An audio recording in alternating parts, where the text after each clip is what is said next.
अस्सलाम वालेकुम, I am Hafza Aliza Yaqub. Welcome to my YouTube channel psychological learning with Aliza Yaqub. Today we discuss on peripheral nervous system.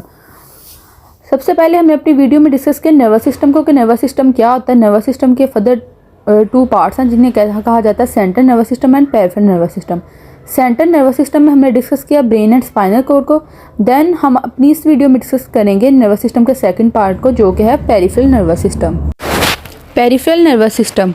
Peripheral nerves resides outside your brain and spinal cord. They relay information between your brain and the rest of your body.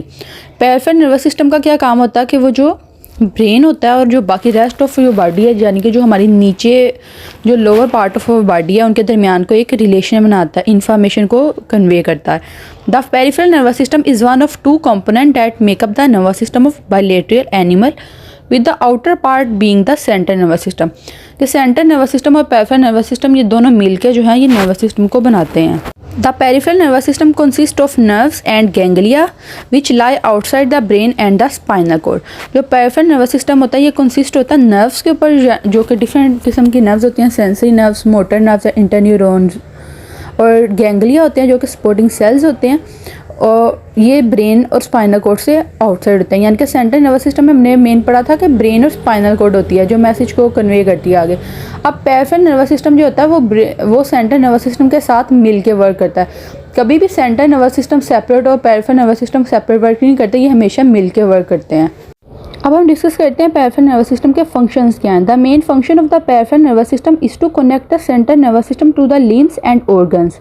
यानी जो कि मैंने पहले बात की कि central nervous system और peripheral nervous system जो होते हैं वो दोनों मिलके काम करते हैं।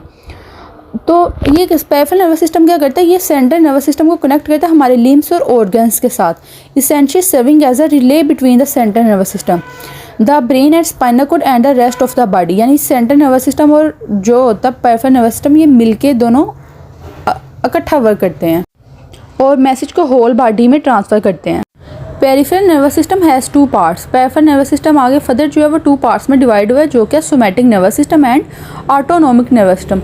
अब हम फर्दर इन हर एक को डिटेल में आगे डिस्कस करते हैं। Somatic nervous system is a sub division of your peripheral nervous system. यानी कि पेरिफेरल नर्वस सिस्टम का ये एक पार्ट है डेट से touch throughout nearly every part of your body. The nerves in this system deliver information from your senses to your brain. जो somatic nervous system है ये हमारे ब्रेन को क्या होता है, सेंसेस जो है उसकी इंफॉर्मेशन डिलीवर करता है। They also carry command from your brain to your muscle so you can move around. ये हमारे ब्रेन जो है उससे आगे इंफॉर्मेशन को लेके भी आता है, कमांड को लेके आता है कि हमारा ब्रेन इस वक्त क्या कर रहा है, हमें क्या करना चाहिए, हमें मसल्स को किस तरह मूव करना है या नहीं करना, तो ये इंफॉर्मेशन डिलीवर करता है। फंक्शंस मूवमेंट कंट्रोल करता है। The somatic nervous system play a vital role in initiating and controlling the movement of your body. This system is responsible for nearly all voluntary muscle movement. यानी कि brain से command लाता है और आगे muscle movement करवाता है। Sensory input. The somatic system is also responsible for processing sensory information that arise via external stimuli. जो एक्सटर्नल स्टिमुलाई होते हैं, यानी कि जो डिफरेंट स्टिमुलाई होते हैं हमारे इन्वायरमेंट है, उनको क्या आता है, उनकी सेंस लेता है और आगे उसको फर्दर जो इन्फॉर्मेशन को ट्रांसफ़र करता है। ये एक फिगर है जिसमें बताया जा रहा है कि सेंट्रल नर्वस सिस्टम क्या होता है। सेंसरी न्यूरॉन्स, मोटर न्यूरॉन्स का बताया जा रहा है कि किस तरह मोटर न्यूरॉन्स जो है वो मैसेज आ रहा है इन्वायरमेंट से और फिर आगे उनको इन फर्दर जो है वो सेंड कर रहे हैं। और आगे जो पेरिफेरल नर्वस सिस्टम के जो टू पार्ट्स हैं, ब्रेन और स्पाइनल कोड जो है ये सेंट्रल नर्वस सिस्टम है, जबकि जो उसके बाद वाला बाकी लिम्स वाला पोर्शन है वो पेरिफेरल नर्वस सिस्टम, जिसके अंदर सोमैटिक और जो मोटर न्यूरॉन्स हैं उनकी मूवमेंट के बारे में बताया जा रहा है। सोमैटिक नर्वस सिस्टम और ऑटोनोमिक ये पेरिफेरल नर्वस सिस्टम के पार्ट्स हैं, इसमें बता रहे हैं कि किस तरह इन्वायरमेंट से स्टिमुलाई आता है, ब्रेन को कमांड जाती है, सेंसेस पहुंचाता है, फिर वहाँ से कमांड आगे लेके आगे फर्दर जो है वो मसल की मूवमेंट करवाई जाती है। अब हम पेरिफेरल नर्वस सिस्टम का सेकंड पार्ट डिस्कस करने लगे हैं, जो कि autonomic nervous system. The autonomic nervous system is a component of the peripheral nervous system that regulate involuntary physiological process including heart rate, blood pressure, respiration, digestion and sexual arousal. It contains three anatomically distinct division: sympathetic, parasympathetic and enteric. ये हमारे involuntary जो work है, जो involuntary physiological process है हमारा, उसको ये जो है रेगुलेट कर रहा है। इनवॉलंटरी वो होता है जिसके अंदर हमारी यानी मर्ज़ी शामिल है। वॉलंटरी वर्क वो होता है कि हमारे हाथ के अंदर है वो कि हमने ये काम करना है या नहीं करना। यानी अगर हमने पानी का गिलास किसी को उठा के देना तो वो हमें पता है कि हमने खुद पकड़ना, वॉलंटरी हमारे में है, हाथ में है। अब जो हार्ट है वो हमारी मर्ज़ी से हार्ट बीट नहीं कर रहा, और हमें नहीं पता कि हार्ट जो है वो किस तरह 1 सेकंड के अंदर कितनी दफ़ा हार्ट जो है वो उसकी मूवमेंट हो जाती है। हार्ट जो है वो इनवॉलंटरी वर्क करता होता है, हम कंट्रोल नहीं कर सकते कि अपने हार्ट को कि अब ये जो है ये हार्ट बीट होगी और अब हार्ट जो है ये वर्क नहीं करेगा। तो सारे ये जो इनवॉलंटरी एक्शंस है ना, ये जो है ये इसको कंट्रोल करता है। Your autonomic nervous system is the part of your nervous system that control involuntary actions such as the beating of your heart and the widening or narrowing of your blood vessel। के blood vessel जो है वो कब wide हो रही है और कब वो नैरो होती है, ये इनवॉलंटरी होते हैं, ये हमें नहीं पता हो रहा कि इस वक्त क्या हो रहा है, ना हम उन्हें कंट्रोल कर सकते कि अब हमारी ब्लड वेसल जो है वो नैरो हो और अब वो वाइड हो।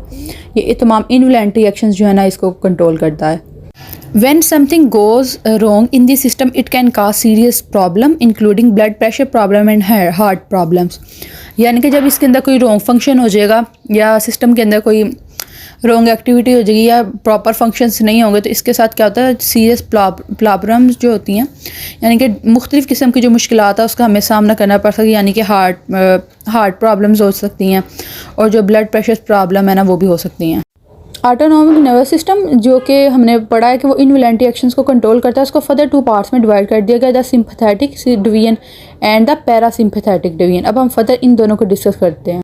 Sympathetic division. Sympathetic nervous system is a network of nerves that helps your body activate its flight और fight situation. This system activity increase when you are stress, in danger और physical active. यानी कि जब हम physically active होते हैं या stress में होते हैं या डेंजर कोई आता है तो उसके अंदर जो फाइट एंड फ्लाइट रिस्पॉन्स होते हैं उनको कंट्रोल करता है sympathetic division. For example, the sympathetic nervous system can accelerate heart rate, widen bronchial passage, decrease motility movement of the large intestine, constrict blood vessel, cause pupil dilation, activate goosebump, start sweating and raise blood pressure. यानी कि जब हमें कोई परेशानी होती है तो उसमें हमारे ये सारे सिम्टम आते हैं, जो हमारा पुपिल होता है जो आई में होता है ये डायलेट कर जाता है, स्वेटिंग हो जाती है, ब्लड प्रेशर जो होता है वो हाई हो जाता है। ये डिफरेंट सिम्टम्स जो बताए गए हैं ये हमारी बॉडी के अंदर जो होता है वो शो होने लग जाते हैं। सिंपैथेटिक नर्वस सिस्टम जो होता है वो हमारी फाइट एंड फ्लाइट सिचुएशन को कंट्रोल करता है। अब हम डिस्कस करते हैं पैरासिम्पैथेटिक डिवीजन कि ये क्या करता है। Parasympathetic nervous system is a network of nerves that relax your body after periods of stress और डेंजर। यानी कि जब कोई डेंजर वाला यानी कि फाइट एंड फ्लाइट सिचुएशन गुजर जाती है तो उसके बाद हमारी बॉडी को जो रिलैक्स करता है वो ये वाला पैरासिम्पैथेटिक होता है। It also helps run life sustaining process, यानी कि स्मूथली लाइफ जो है वो नॉर्मल प्रोसेस में आ जाए, like digestion during time when you feel safe और रिलैक्सड। यानी कि वापस फाइट एंड फ्लाइट सिचुएशन से हमने जब स्ट्रेस हमारा गुजर जाना है, ख़त्म हो जाना है, तो नॉर्मल जो सिचुएशन में आना है वो सारी वर्किंग जो ये पैरासिम्पैथेटिक डिवीजन करता है। For example, the parasympathetic nervous system decrease respiration and heart rate and increase digestion. यानी कि जब फाइट एंड फ्लाइट सिचुएशन होती है तो तब क्या होता है, डाइजेशन जो होती है हमारी डिक्रीज़ हो जाती है। तो अब इस सिचुएशन में क्या आना, ऑपोजिट होना, डाइजेशन इंक्रीज़ होनी है, रेस्पिरेशन और हार्ट रेट जो है वो पहले हमारा इंक्रीज़ होगा था वो अब डिक्रीज़ होकर नॉर्मल की तरफ आना है। Stimulation of parasympathetic nervous system result in construction of pupil, यानी कि जो पहले पुपिल डायलेट हो गया था वो कंस्ट्रक्ट हो जाएगा। Decrease heart rate and blood pressure, और ये डिक्रीज़ होकर हार्ट रेट और ब्लड प्रेशर नॉर्मल की तरफ आ जाएंगे क्योंकि अब सिचुएशन जो है वो नॉर्मल हो गई है, स्ट्रेस और जो डेंजर सिचुएशन थी वो ख़त्म हो गई है। अब ये एक फिगर है जिसमें बता रहे हैं कि पैरासिम्पैथेटिक नर्वस डिवीजन के बारे में और सिंपैथेटिक डिवीजन के बारे में। तो सिंपैथेटिक में क्या होता है कि पुपिल जो होता है वो डायलेट हो जाता है, और जो हमने लास्ट में पढ़ा है कि हार्ट रेट ज़्यादा, ब्लड प्रेशर ज़्यादा और जो डाइजेशन प्रोसेस है वो डिक्रीज़ हो जाना है, और डिफरेंट सिम्टम्स बताए गए हैं। और इस तरह जो पैरासिम्पैथेटिक डिवीजन है उसके अंदर ये सारा ऑपोजिट वर्क होना है, पुपिल ने कंस्ट्रक्ट होना है, डाइजेशन जो है उसने इंक्रीज़ हो जाना है, हार्ट रेट और ब्लड प्रेशर ने डिक्रीज़ होना है और नॉर्मल की तरफ आ जाना है। ये थी हमारी आज की वीडियो। उम्मीद है आप सबको पसंद आई होगी। Like my video and subscribe my channel. Thank you so much.